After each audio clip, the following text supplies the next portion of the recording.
Actuellement, nous traversons la crise avec 3 démons. Le démon de la peur, le démon de l'absence d'objectifs et de projets, le démon de la spirale infernale. C'est plus l'idée de la crise que la crise elle-même qui nous paralyse. Alors que faire? Il faut traverser cette crise. Et pour traverser cette crise, on doit, par rapport aux peurs, rassurer. Par rapport à l'absence d'objectifs, on doit chercher et on doit trouver. Par rapport à la spirale infernale, on doit trouver une spirale vertueuse. En fait, il s'agit d'une véritable démarche de team building. Par rapport aux peurs, qu'est-ce que je vais faire? Je vais donc rassurer mes collaborateurs et je vais rassurer par mon comportement.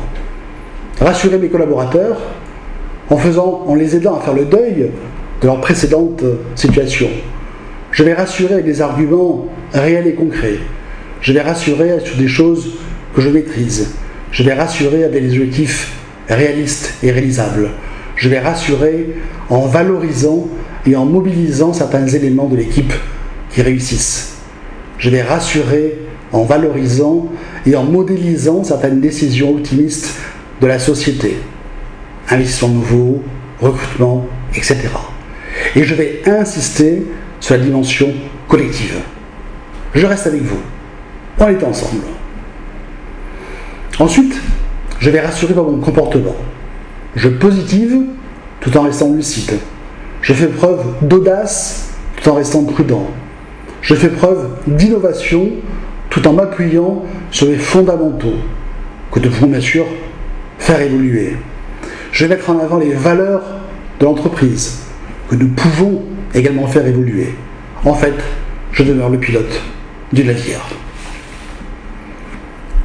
Par rapport aux objectifs et par rapport au projet, on va chercher et on va trouver ensemble.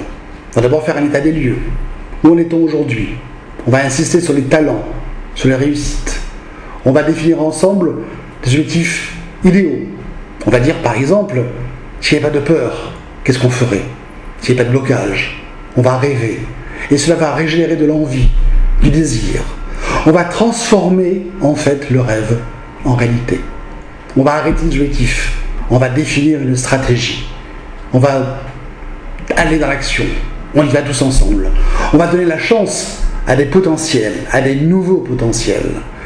Et en fait, le groupe de travail va associer l'ensemble des personnes concernées par l'activité. On va faire une équipe pluridisciplinaire. On va utiliser le brainstorming, le coaching d'équipe, la maïeutique managériale, ce que j'appelle la maïeutique managériale. En fait, pourquoi? Parce que chaque individu connaît des solutions. Et troisièmement, nous allons transformer cette spirale infernale en spirale vertueuse. On va faire des points réguliers, embrassant du positif. On va responsabiliser les collaborateurs avec des objectifs individuels. On va entretenir un lien affectif positif. On va ajuster avec réactivité, par des réunions, par des points individuels, par une plateforme collaborative dédiée au suivi. Et tout ceci, en conclusion, pour faire quoi dans notre team building? Tout ceci pour montrer que le management il devient plus sportif. On travaille avec l'esprit commando en temps de crise. Le management doit devenir autant individuel que collectif. La communication doit devenir permanente. Et le middle management, ce fameux middle management, il doit être musclé. Alors un seul mot en guise de conclusion. Merci la crise. Merci la crise qui nous permet de transformer un groupe de collaborateurs en une équipe performante.